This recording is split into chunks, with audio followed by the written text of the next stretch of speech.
Hello there, I'm Rose Edmondson and I'm a science teacher at Fillinge Park High School in Rochdale. I've been teaching for almost 20 years now, and the thing I most enjoy teaching, the thing I most enjoy about teaching is getting the students involved in practical work, particularly looking at microscopes and just seeing their faces for the first time when they realize, they look down that microscope and they see this living or once living thing or whatever it is they're looking at, really zoomed in, really magnified. It's brilliant. So this video aims to address some of the tricky aspects of teaching the topic of properties and changes of material, and in particular solutions to year 5 and beyond. Misconceptions can be explored and they will be explored in this video and can be explored obviously in your classroom, so that by the end of the video you're going to be more confident to teach the topic to your class, as well as being comfortable in answering any difficult questions which might come up as you're going through this unit with your students. Accompanying this video is a troubleshooting guide, so basically a PDF document which will aid as a reference to allow you to review the key points, which are also listed here. So we're going to look at key resources that will be available to you. There will be knowledge points, so what do the children need to know, suggested activities, and also further reading for you. So this video is designed to be used by Year 5 teachers as part of preparation for teaching a new topic. But I think it's also useful to review and revisit prior to teaching solutions and mixtures in Year 7. And it might actually be useful for Year 4 teachers as well to use when they're looking at changes of state. The video is going to discuss misconceptions and misunderstandings which both the teachers and the children might have, and ways to unpick and address these. The videos can be used at a convenient time to you, and they're designed to boost knowledge and understanding, and all the videos in the series are aiming to be less than or around 15 minutes long, delivering short, effective boost prior to teaching that abstract topic. So research tells us that subject knowledge is still a key focus when Ofsted come to visit schools, and although curriculum knowledge is generally good, it's the science-specific knowledge and understanding that can sometimes include gaps and misconceptions. It has also been noted that sometimes difficult questions are ignored or avoided, and misunderstandings aren't challenged or explored further. Quite often, these misconceptions arise because children and adults obviously arrive in school with their own experiences of science from outside of school. Both children and adults will have firm beliefs and explanations which may or may not be correct.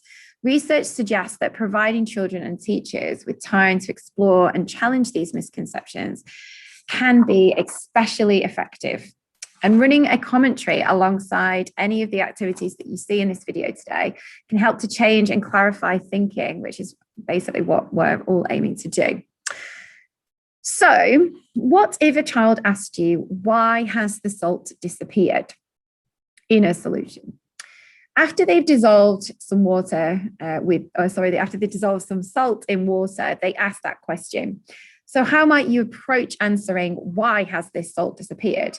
Or exploring that question and actually unpicking the language that they're using. Would you be confident to explain, or would you worry about giving misinformation?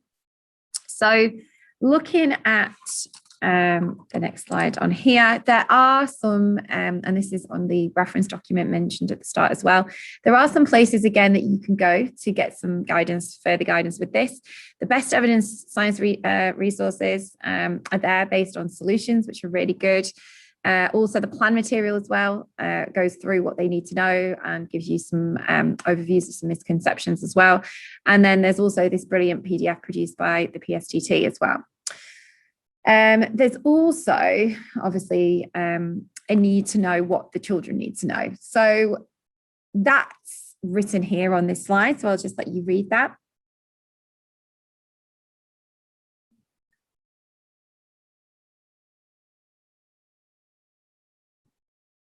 So there's quite a bit here that overlaps obviously with some of the changes of state with Year 4 material that's looked at there. But a lot of this is linked in very much so with solutions, and obviously that chemistry and that wet practical aspects of things.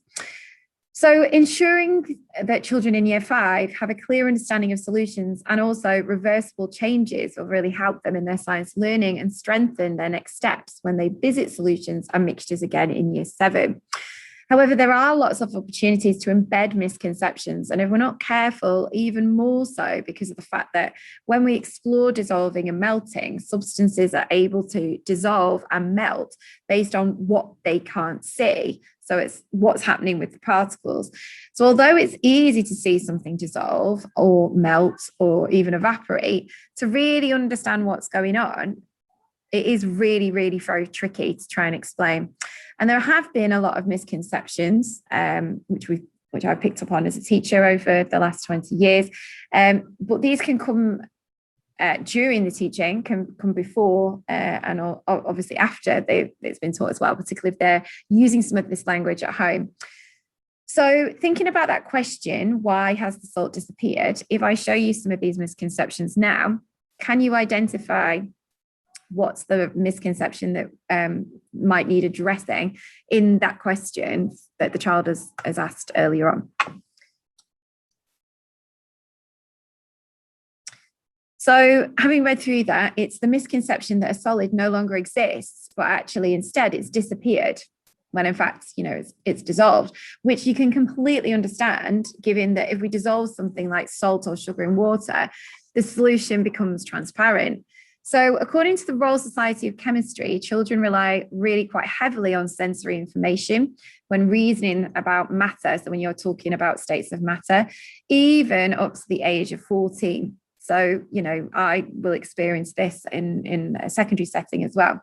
So if they can no longer see the salt or the sugar, then their first and immediate conclusion then is, well, it's disappeared or it's no longer there. So obviously, we should try and address that and challenge that misconception. So I'm going to try and show you some examples of ways that we might do this.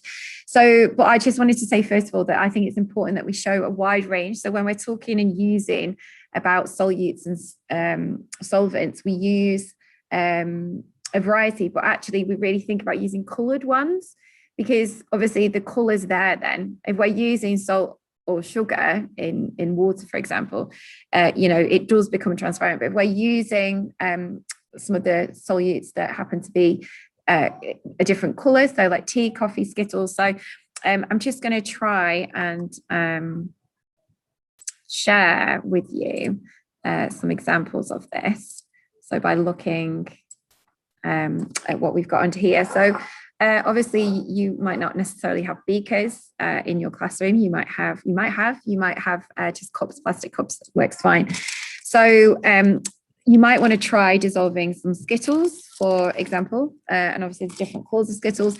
You can do that in a range of ways. You could give them a plate and you can give them water that way. It doesn't have to just be in a beaker with water here. You obviously can use food colorings as well, but obviously these are not solid. So, these are your examples of starting from a solid here. We've also got your typical salt. So you've got your typical salt here and also your sugar. So if you are going to take, for example, Skittle, and this was warm water before, but it isn't now. So if I sort of put that in there, you may get, as you're demonstrating this, you may get some of the students, some of the pupils, some children saying, it's melting because, especially if you're using warm water. I've just tried to get some warm water to show demonstration wise, because it tends to be quicker, and you can actually see now, I don't know if you can see at the bottom there, you can see some of the dye coming away there. And obviously if you added more, then there would be there's obvious change to the Skittle there. And you should be prompting children, asking them what they think is happening. How do they know something is dissolving? And obviously you'll be stirring that. And then again, depending upon your context, and you know your children best, you'll be deciding at that point whether you're talking about particles or not, depending upon, what's been taught in year 4 and what knowledge you're building on. But I think it is important to use tea and coffee as well, and other coloured solutes if you've got those available, but also a range of solvents as well. So, this beaker's just got water in it, but you can also use, although it's hard to find acetone that is completely clear now, you can get, and a lot of nail varnishes are acetone free. You can use nail varnish remover. You can use vinegar. So I've got some vinegar there as well. You could try some of the sugar in there. You could try some of the Skittles in there, some of the food colouring. And again, this is distilled vinegar, which you probably got in your science cupboards. And also oil. So any oil, olive oil, vegetable oil, they would work. And again, you could dissolve your different solutes in there, but sort of giving a commentary and prompting the children, so asking what they think is happening, what can they see, where is the salt, if you're dissolving salt, or where is the sugar, and using alongside those named examples, those key words of solutes and solvents. So they're really becoming very familiar with those. That tends to work really well, especially for EAL learners as well. So if children, though, are still struggling to accept that it is indeed dissolving, the solute is indeed dissolving, and they're sort of starting to question that it's the solute is there. So, particularly if you're demonstrating with sugar or salt, you can actually get a top pan balance. So you could use, if I show you here, again, you could just use cups in the school. You could get some of your salt, and you would get a top pan balance. Obviously, this top pan balance is fairly accurate, being in a secondary school, although it doesn't like being unbalanced. So again, I'm going to have to tear that and get that to 0. But once that is at 0, and again, you could demonstrate this to the children, you could get your mass of your salt and have that recorded. Obviously, I've got the salt and the beaker, but you could actually get the mass of the salt or the sugar, and then you get your beaker of your solvent. So I don't know, in this example, I'm just going to use some vinegar here. And again, you could get the mass of that and record that. Obviously, you would take away the mass of the beaker there. And then you would use, obviously, your spoon, probably if you're in a primary school, just to scoop in small amounts at a time, until no more will dissolve. So you've got your saturated solution being created there, and you'll be asking, well, what is happening, and keeping an eye on this mass, and why has it, if it's appearing to disappear, why has that mass increased? Okay, and that would be something that would be really good to show on a visualizer, obviously, but I understand that not in every setting that's available, but just demonstrating it and allowing children to experience that, because it does look like it's disappearing, but in fact we know that that isn't happening. So it's just challenging that and making sure they're clear on what's really happening. The next sensible step then would be to explore why a substance or how a substance is able to dissolve. So if you haven't already introduced the idea of particles at that point, at that early point, then I probably would at this point. And it is really tricky, even for chemists, because the scale of what you're looking at, where you're getting the children to think about, is so small that the only thing we can do is provide a model. We can only do models. Again, it's you can't get a microscope that's going to be powerful enough to see what's happening with those particles. And again, when you're introducing a model, there are going to be limitations. And I think it's really important that you emphasize that. It's not going to be a perfect model, but it's going to be a representation for what is happening inside that solution. So if your school has explored particles before, then this might be the demo for you.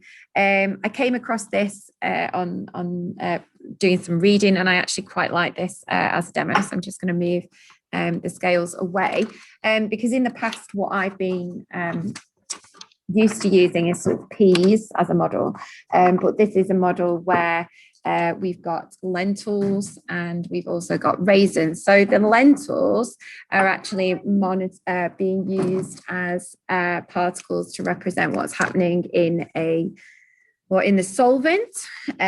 So the lentils might represent the vinegar, if that's what you were using, or the water, if that's what you were using in the previous demo. Okay, and again, I wouldn't necessarily use them all. I'm probably going to fill about half of my beaker and also put a lot of them over the desk there, which is what happens. But you can see that they're a nice representation of those particles in there, because actually in a liquid, the particles are really close together still. I think there has been some misrepresentation. Certainly when I was at school, the particles that I drew in my books, they were much further apart in a solution and in a liquid than probably what they should have been.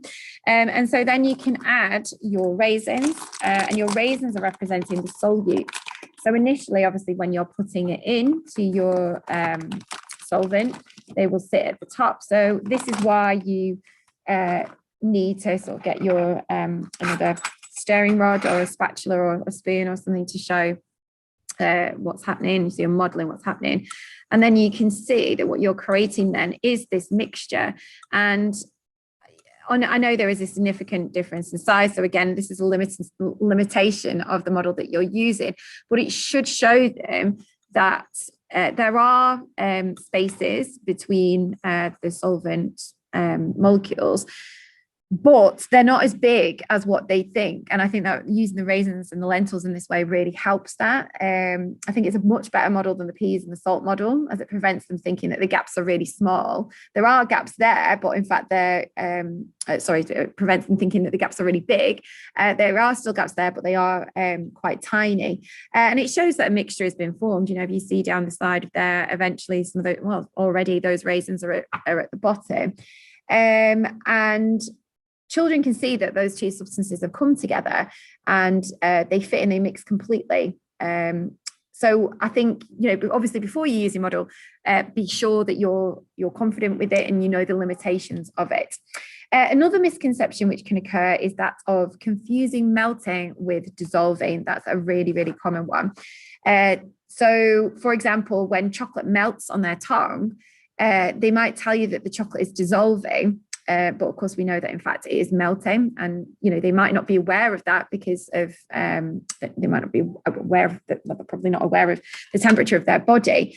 But it's important to make the distinction that melting is a change of state, and dissolving requires a solvent. And of course, like changing of state doesn't require that; it's that change in temperature. Of course, there are some classic examples of where both are seen. And, you know, a really nice example, I don't have time to show you now, but an example to demonstrate that possibly would be making jelly. And you just being really explicit, being really clear on when the dissolving is happening and also when that melting is happening. So they've got that distinction. Something which does connect both melting and dissolving is the fact that they're both reversible processes. And in fact, as scientists, we might then go on to say that these reversible processes are actually physical changes. But as usual, this is quite complicated. And although we might think our children have an excellent grasp of the reversible nature of melting and solidifying, as well as dissolving a solute, to then be able to get that solute back again, we need to be quite mindful that children might hold some misconceptions and not actually fully understand what's going on. So if we consider the reversibility then of changes of state, so we obviously tend to introduce that in year 4 with the water cycle. And what researchers have actually found is that children tend to treat each state as a separate event. So they don't see the whole process as it being reversible. It's just, right, this is evaporation, this is condensation. They don't link it and they don't see that reversibility. So this isn't helped by the fact that we have a separate name for each change of state. So, you know, ice, water, and steam, that doesn't help either. So I think it's probably a good idea to challenge their understanding by looking at different substances. So here, and again, I won't have time to heat this now, but, you know, you could get children to hold the butter in their hands. And you can see already my butter is been at room temperature for a while now, but it's starting to melt. So you could get them to hold it in their hands and talk about why that's happening and how that's happening, and then put it somewhere cooler again. So that they, you know, maybe you've got an ice pack or a bunch of ice packs or an ice box close by. And then they can see that once that's solidified, so that well, it's not freezing, but that's solidified, that's reversible, that those changes of state are reversible. And give them maybe chocolate to use as well, so give them other substances to melt and then re-solidify. And obviously, if they still struggle with that concept, then the £5 model is always useful and handy to have. So the idea that if you deposit £5 into a bank and then you go back to the bank to get that £5 back, either to a cash point or to the desk, you are going to be given a £5, but it's not the same £5 as what you gave in. So that's exactly what happens in a reversible reaction. So you get the substance back again, but it's changed. The arrangement has changed. It's not exactly as it was. So another great task which demonstrates the reversibility of dissolving is getting children or yourself to create a saturated solution. So again, you would get your cup, you would get your spatula, and obviously you would get your salt or your sugar, depending upon what you want to do. I find that the crystallization happens. So the crystals that you get, they are more dramatic in how they change with something like salt or sodium chloride. It is brilliant to check their understanding of evaporation, and it's an opportunity for you to check, what they understand it to be, and do they think it only happens when the temperature is at 100 degrees Celsius, particularly if you're using hot water to create that saturated solution as well. You can talk about the water vapor from the kettle and how you get steam if it's at 100, but quite often these kettles don't boil at 100. So prompting them and quizzing them through a series of questions can be really helpful. And then all you would do is you would get your water. So you would pour in your solvent, so water in this example. You'd then add a spatula or a spoon at a time, and you would stir, and that water should be warm if you're creating a saturated solution. And you would stir that until no more dissolves, and that's where you get your saturated solution. And then once that has been created, it's then left somewhere to cool down over a period of time. And if you put it on a window ledge or somewhere where it could still get receive the heat from the sun, that's a slow process, for that to happen, so that the salt is left behind, and obviously you've got your water evaporating, and you're then left with these salt crystals, or if you're using sugar, these sugar crystals. And you can ask the children whether they think that dissolving is a reversible process and why, and whether the sugar they have in front of them is exactly the same as the sugar that they dissolved. And other salts, obviously, if you've, once they've done that and they see that they've gotten that back, it's they can't. They can't really argue that that's there. And if you use other salts you can get a hold of, you can use hand lenses or microscopes, and you can actually have a really much closer look at that structure to see and compare what it was like here at this stage before you create your saturated solution, or afterwards once that saturated solution has been created. So I don't know if you can see in here, but there are some crystals that are big. They're all different sizes basically, and that will once the water has evaporated and you've left it for that period of time, those crystals again could be look completely different. So if I just come back now to swapping this and coming back to my other screen, and just look at some of the words to avoid or to challenge. You can have a read of those there. Classic use of boiling or steam as well. That should be challenged, unless of course steam actually is there because the water's boiled at 100 degrees Celsius, and that absolutely challenging that disappearing that use of that word. There's some key vocabulary as well, again, that you can refer to in the PDF document. All of those are there for you. I would encourage you to explicitly, again, teach that vocabulary and refer back to it. So when you're demonstrating, using those words is really important. These are just a summary of some of the experiments that you might want to try, that have just been mentioned in this video. And I just hope that having taken the time to watch the video, you now feel more empowered to approach quite a tricky and abstract topic with confidence and enthusiasm and curiosity. Please feel free to refer back to the suggested resources and further reading in the troubleshooting document with further links to websites and research. Thank you for listening, and we do hope you will consider looking at the other videos in this series as well.